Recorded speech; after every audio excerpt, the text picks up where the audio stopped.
Today, Sometimes let's when you join hear that, MOMAFEY people as think, she oh my talks about God, I got to creating a sit plan down that and works for try you to and your go through child. a whole whatever. No, it can be very, very simple. But you have to give some type of thought to how I want to raise this child, and how do I want to mold this child, because just having them and closing them and putting food on the table and making sure they have a roof over their head is not enough. It is more to this raising of children, especially if you on this back end, so that when you work with them on the front end, if you want good output, you're going to have to put in some good input. And so what you put into the child is very determinative of what's going to happen on the outside. Now, we know that you don't have control of everything that happens in this child life. And I don't want any parent to ever feel that if something happens to a child, or if the child decides for whatever reason that they're going to go another way, or if you have a child that has behavioral problems or mental health problems, don't beat yourself up over that. That you may have put in a lot of great things into that child. So I don't want anybody that feel like, well, my child don't look like the perfect child. And so am I doing this right, or am I doing it? Have I been successful? It hasn't, home training doesn't have to do with you're going to get everything right.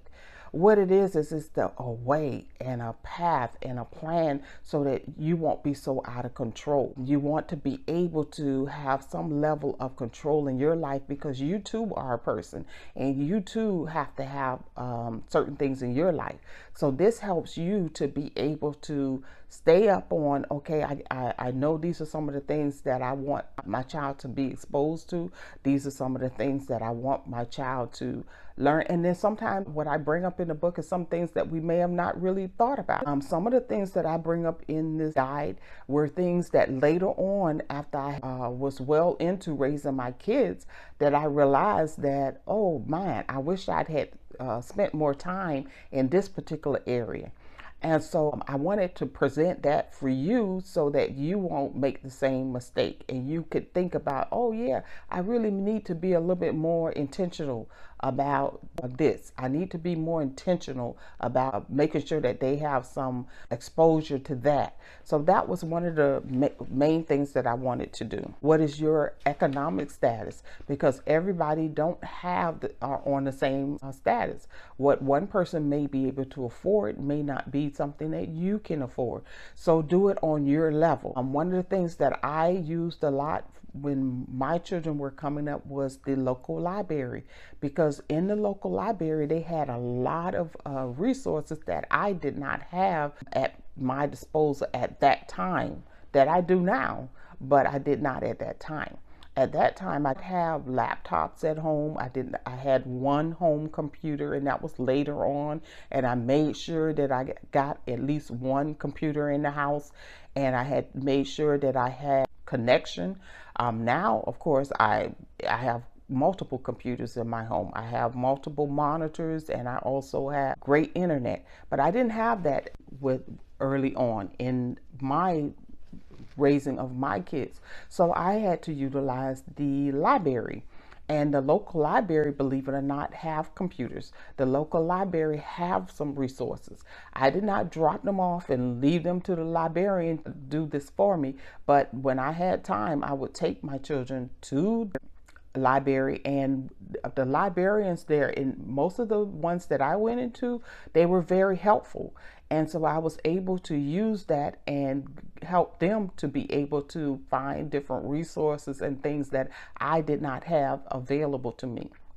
And another thing that I did was I made sure that I tried to expose them to different places and different people that were above me, so that they could see different things that I was not able to give them those experiences.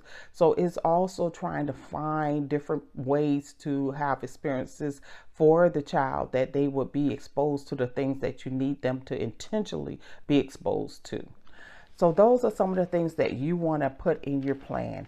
And then, of course, once you make that plan, you also want to put in that plan some time spent training them as well, because a lot of times we think that because they see our lives and they see how we're living our life, and especially if we're trying to be an example, which is very important, that you become an example that you would like for them to see.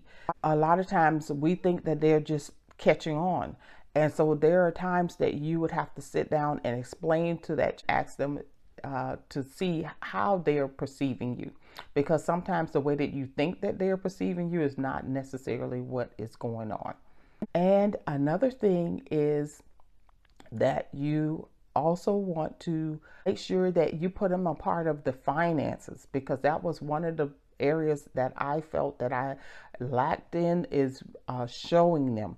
I did some, but I didn't do it to the extent that I felt that they needed, especially as they were getting older and aging out of the house. Because sometimes when they're getting older and aging out of the house, they're so busy. They have so many things that they're a part of, especially if you raise them to be a part of different groups and things like that. A lot of times they get so busy, and what you do is you get busy. And so preparing them for that adulthood, especially when it comes to the area of finances, is key to them being successful. I know a lot of times when we think they're going off to college, or they getting married, or they leaving the house, or they going to get their own place, we all of a sudden panic and think, okay, well, let me have a 5-minute conversation or an hour conversation with them about, make sure you don't spend all your money, make sure you save some money. But we never sit down and actually make sure that they have the resources, the tools, everything that they need, and make it mandatory in your house that they learn those things, and to provide them with the actual resources to be able to know that, so that when they do, they may not understand and appreciate it right then. But just like I was saying before, a lot of the things that my parents instilled in me, I didn't appreciate it at the time. I didn't know, and I didn't see it as, I'm going to need this.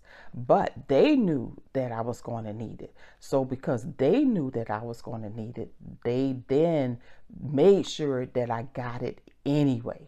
And so I'm so glad that they did. Remember, the plan must be made specifically for your family, for your needs, for what you and your children, or the people that is called a part or considered a part of your family, what you all find that you all need to do as far as where you're going in your life. Also, remember that things that are important, sometimes we'll put things in the plan that is not necessarily important. So make sure you prioritize what is really important and put those things first, so that if you don't have time to get to some of the other things, then it's okay, because you have already put in the very important things that you really know that you really want to see happen with your family and with your children. Then also make sure that you have what's the immediate, because maybe right now we're going through an immediate crisis and we have to change the plan for what we're facing right now. If someone is suddenly diagnosed with cancer, plan is going to look very different from what you may have for the next coming 2 or 3 years down the line. And then we can still go back and refocus on some of the other things that we already are going to do in the next 3 to 5 years. Then you also need to have a long-term plan, because long-term, over the life of the time that you're going to spend with your children, which may go well into their adulthood, there still has to be a plan for every phase and every season of your life, because the plan is going to look very different for when you have babies to when the plan look when you have a toddler, or when you have also teenagers. Is definitely going to look different. And then when you have young adults and you're trying to help them navigate through college, through employment, or through trying to solidify their business, that's going to be totally different. Also, and finally, let the children have a say in creating what the plan will include, because this will help them to buy into the plan. If it's all something that you as a parent or as a leader, as a mentor mapped out, sometimes they will buy into it, maybe reluctantly and with a lot of rebellion and resistance. But if they had a help in creating that plan, then they're more likely to want to buy into the plan as well, because they too will become excited, because then now it's our plan instead of just you as a parent or me as a parent or grandparent or a mentor trying to instill something and put it into them. Because the whole thing about home training, it is about you constantly learning and growing as the adult, and also it's about the child constantly learning, because none of us are perfect. We're not perfect parents, we're not perfect adults, we're trying to figure it out. And so as we figure it out and we get more information, then that's when we include that into the plan, and we start trying to have those family meetings so we could talk about our plan and where we're going and how we're going to get. Sometimes when you hear that, people think, oh my God, I got to sit down and try to go through a whole whatever. No, it can be very, very simple, but you have to give some type of thought to how I want to raise this child, and how do I want to mold this child, because just having them and closing them and putting food on the table and making sure they have a roof over their head is not enough. It is more to this raising of children, especially if you on this back end, so that when you work with them on the front end, if you want good output, you're going to have to put in some good input. And so what you put into the child is very determinative of what's going to happen on the outside. Now, we know that you don't have control of everything that happened in this child's life. And I don't want any parent to ever feel that if something happens to a child, or if the child decides for whatever reason that they're going to go another way, or if you have a child that has behavioral problems or mental health problems, don't beat yourself up over that. That you may have put in a lot of great things into that child. So I don't want anybody that feel like, well, my child don't look like the perfect child. And so am I doing this right, or am I doing it? Have I been successful? It hasn't, home training doesn't have to do with you're going to get everything right. What it is a way and a path and a plan so that you won't be so out of control. You want to be able to have some level of control in your life, because you too are a person and you too have to have certain things in your life. So this helps you to